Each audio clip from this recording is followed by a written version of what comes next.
জামাত ইসলাম যে গতকালকে বৈঠক মানে বর্জন করেছে তারা ঠিক কাজ করেছে। বৈষম্য বিরোধী আন্দোলন থেকে জন্ম নেওয়া সরকার আবার বৈষম্য করবে কেন? জামাত ইসলামের সাথে অন্য দলগুলোরও বয়কট করা উচিত ছিল। ভাই অভ্যুত্থান করেছে বাংলাদেশের এইখানকার মানুষ, এই মানে এখানে অবস্থান যারা করেছে তারা। অভ্যুত্থানের প্রেক্ষাপট রচনা করেছে আমরা।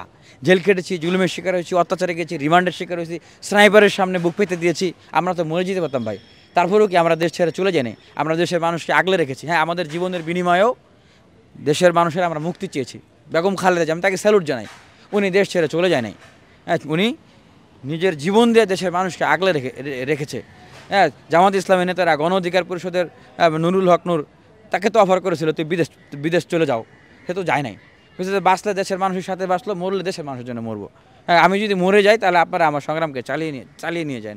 তো এই ধরনের অকুত ভয় নেতা, তারা যেই দলেরই হোক, যেই মধ্যে হোক, আমাদেরকে স্যালুট জানাই। কিন্তু বিদেশ যায় বসে থাকবে, নির্বাচনের তারিখ নাকি তাদের সাথে যায় ঠিক করতে হবে। আমি ডক্টর মোহাম্মদ ইউনূস এবং দেশবাসীর কাছে বলবো, আমি কোনো নেতাকে ছোটো বা অসম্মান করবো না, বাস্তবতাটা বলতেছি। এই দেশে যারা ছিল তারা অভ্যুত্থান করতে সক্ষম হয়েছে, সুতরাং নির্বাচন আয়োজন করতেও তারাই সক্ষম। আগে দেখতাম পার্শ্ববর্তী দেশ থেকে অ্যাডভাইস আসতো, কবে নির্বাচন হবে, কেমনে হবে, কে যাবে কে যাবে না। এখন আবার লন্ডন থেকে অ্যাডভাইস আসবে, কবে নির্বাচন হবে, কেমনে হবে, কে নির্বাচনে অংশগ্রহণ করবে, কে করতেছে না কেন, এগুলো ঠিকঠাক হবে। এইটা দেশের জন্য ভাই ভালো না।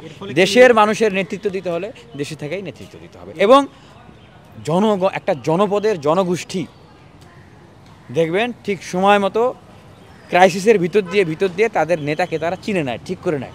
তো এই ক্রাইসিস সময়গুলোতে যারা এই দেশে থেকে জনগণের সাথে থেকে জনগণকে নেতৃত্ব দিয়েছে, এই ভবিষ্যৎ বাংলাদেশে তারাই নেতৃত্ব দেবে। 5 বছর পর হোক আর 10 বছর পর হোক, তাদের ভিতর থেকেই প্রধানমন্ত্রী রাষ্ট্রপতি হবে। আমি আজকে চ্যালেঞ্জ করে বললাম, দেখবেন কারা আগামী দিনে বাংলাদেশের এই জনগোষ্ঠীর নেতৃত্ব দিবে। যারা এই জনপদে থেকে এই জনপদের লড়াই সংগ্রামের নেতৃত্ব দিয়েছে, দেশের বাইরে যায় নাই, দেশ থেকেই নেতৃত্ব দিয়েছে, তারাই আগামীর বাংলাদেশে এই জনপদের এই জনগোষ্ঠীর মানুষের নেতৃত্ব দেবে, প্রধানমন্ত্রী এবং রাষ্ট্রপতি হবে। আমি আজকে চ্যালেঞ্জ করে বললাম, কারণ 5 আগস্ট পূর্ববর্তী যে বাংলাদেশ, 5 আগস্ট পূর্ববর্তী যে রাজনীতি, যে স্ট্রাকচার, যে পলিটিক্স, 5 আগস্টের পরে বাংলাদেশ আর সেই বাংলাদেশে নাই। এটা বুঝতে হবে। এটা আপনি লিখিতভাবে জুলাই সনদপত্র দিয়ে ঘোষণা দেন, স্বীকার করেন বা না করেন, এতে কোনো কিছু যায় আসে না। আমরা সেই জায়গায় প্রবেশ করে ফেলেছি।